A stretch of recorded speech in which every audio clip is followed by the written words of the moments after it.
Hey guys, Allie Vogt with Blanchard Insurance, back with another question for Mike on recent changes to the insurance market. Thanks for joining again, Mike. Thanks for having me, Allie. Yeah, so what's the necessity of getting, if you're interested in getting cyber liability, of getting it today? Well, that's a great question, Allie. And the reason that there has been a demand in order to get cyber liability insurance today or shortly after is the fact that you might not be able to get it. And that comes down to the fact that the markets have been flooded.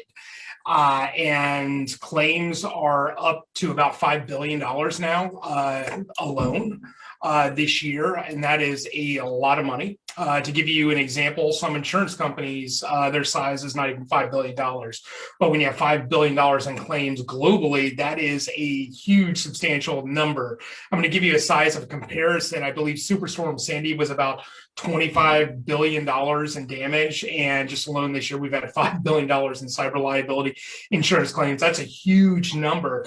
And what a lot of people don't realize is that a lot of these cases that are huge, so let's say you have a ransomware incident that affects multiple companies, or something that affects the pipeline, or something that affects a certain type of virus that is sent out by a hacking group that will impact an industry-wide. A lot of these risks are reinsured, just like you would see in the hurricane event where a lot of the claims are covered through reinsurance. Well, same thing with when it comes down to cyber liability insurance.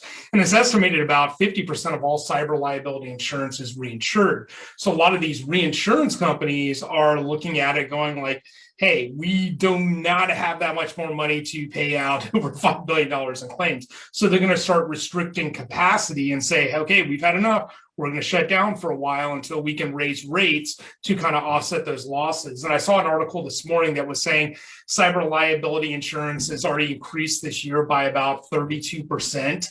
And, we're kind of looking at this very similar to the Florida's homeowners market. So we can probably continue to see that trend over the next couple of years, at least, as, this kind of industry that's relatively new to us is in regards to cyber liability insurance is emerging. So again, the necessity is go out and get it today, because you may not be able to buy it, a week from now or a month from now or even 6 months from now.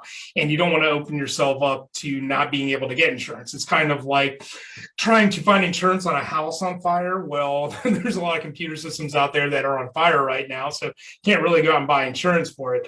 Same thing, everybody wants to buy flood insurance when there's an impending hurricane, and you can't really do that. So again, my advice is to go out and get it today, because it might not be available tomorrow.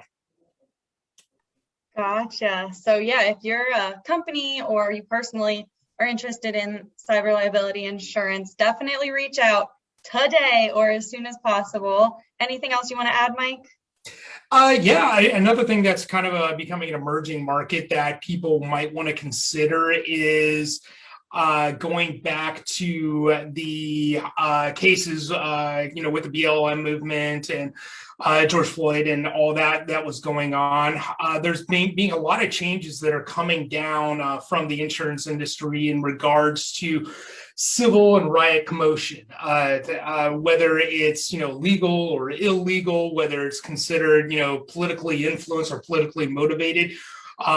Same thing that was going down in Washington, D.C. We're seeing a lot of changes in that market and how the insurance and the reinsurance is going to react. So a lot of people think that, they want to check their renewals on their business owner policies and make sure that the wording and the verbiage in their right and civil commotions language hasn't changed. Because if it has changed or there's more exclusions added, you might not have coverage of some of these incidents, and especially if you're in a major city like Orlando or Los Angeles or Dallas or even Washington, D.C. You want to make sure that you're cognizant of these changes. And if you have any questions, by all means, send us a copy of your renewal information. We'll take a look at it and make sure, and then, advise on the fact that Now there are a lot of separate policies for these types of risks. So like a standalone policy for riot and civil commotion, or I forget what they call it, but there's actually a new term that is so recent that came out for one of these standalone policies. I believe it's called like political violence policies.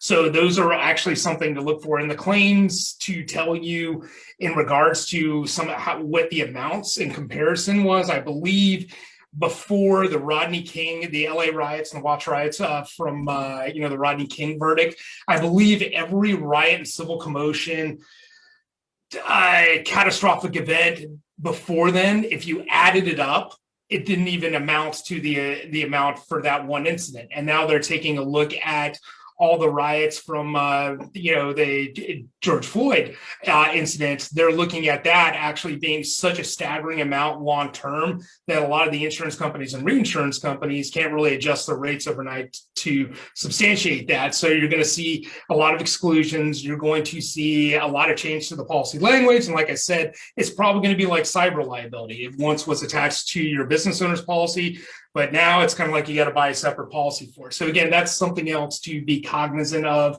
and always reach out to us with any questions about.